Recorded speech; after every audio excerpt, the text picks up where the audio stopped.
Thank you, everybody. My friends, our city has fallen apart. It has been hollowed out by a wave of speculative capital, both international and domestic. That capital has forced people to move from the neighborhoods that they grew up in or that they adopted as their own. It has caused people to have to move further and further from the city or to abandon our city altogether to move to other parts of the province where life is more affordable. It has taken away people's income. It has robbed them of their sense of security. It has made them feel immeasurable stress and anxiety. Now, I am mindful of the fact that hearing this sort of lament from the mouth of a lawyer is a bit ironic.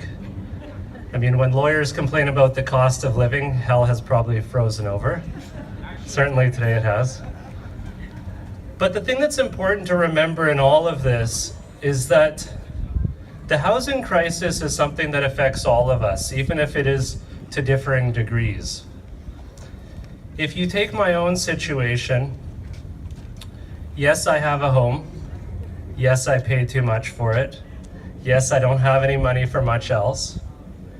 And I constantly worry what will happen if I lose my job or I'm injured. I wonder what my children will do when they grow up and how they will ever afford to live here. If you look at folks in the middle of that spectrum of stress, of housing stress, you have people like my neighbor's daughter who's grown up and has become an elementary school teacher and can no longer afford to live in North Vancouver if she wishes to pursue her chosen profession. Or the manager of my son's daycare who cannot find qualified staff because nobody can afford to live anywhere near the school. Or the legions of you who live in rental housing and wonder when you're going to be evicted and have to pay an extra $1,000 in rent for a smaller accommodation, all so that your landlord can start an Airbnb business. At the far end of the spectrum are the people that we've failed the most. Those who can no longer afford the astronomical rents that we have in the city and who find themselves living in RVs or in tents under bridges or in doorways. Those numbers are rising astronomically, and it is very, very concerning. Now, some will look at that situation and they will say, well, it is inevitable. We're a global city. We've arrived on the world stage. There's only so much land to build on. But I think a lot of that really misses the point.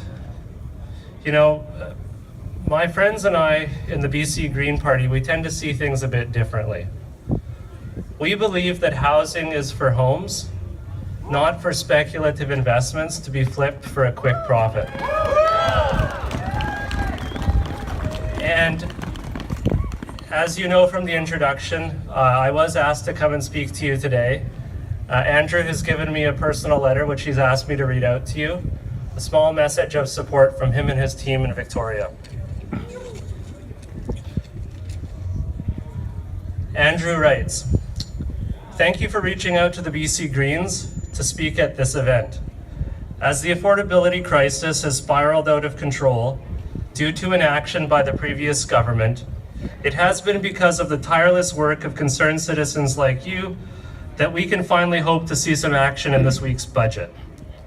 Houses should be homes for people to live in, not commodities for speculation. It is time that we started putting the people of BC back at the center of our housing policy in this province. After the election ended in a minority government, we chose to enter into a confidence and supply agreement instead of a coalition so that we could continue to champion bold policies.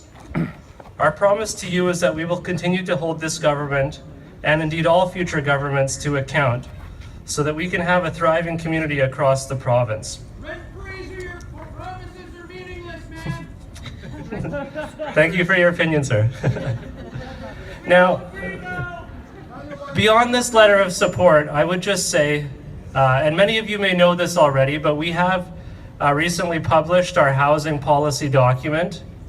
It is available on our website, and it's a very comprehensive list of different remedies that we would like to see the government bring in to address what really are out of control housing prices in this province.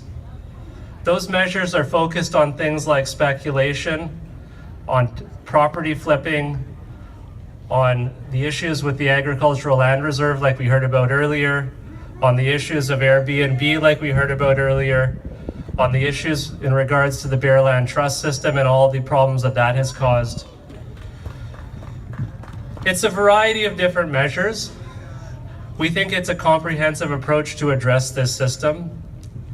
Now, some people will look at that and they will say, it's too drastic, there's too much there.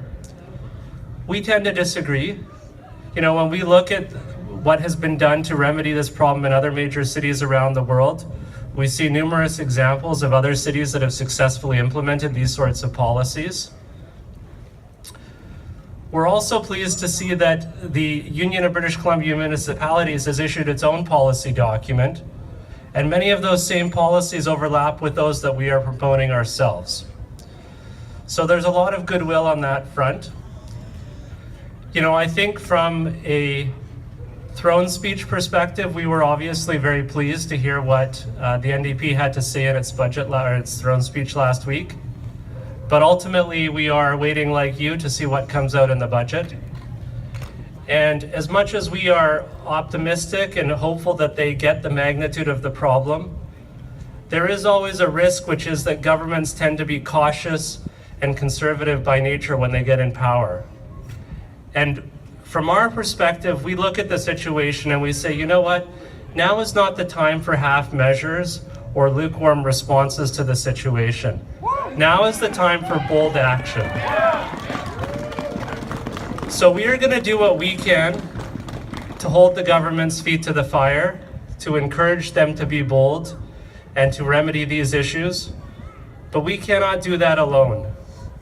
I would encourage all of you to reach out to your MLAs, to contact them, and to encourage them to be bold in remedying this crisis. Thank you very much.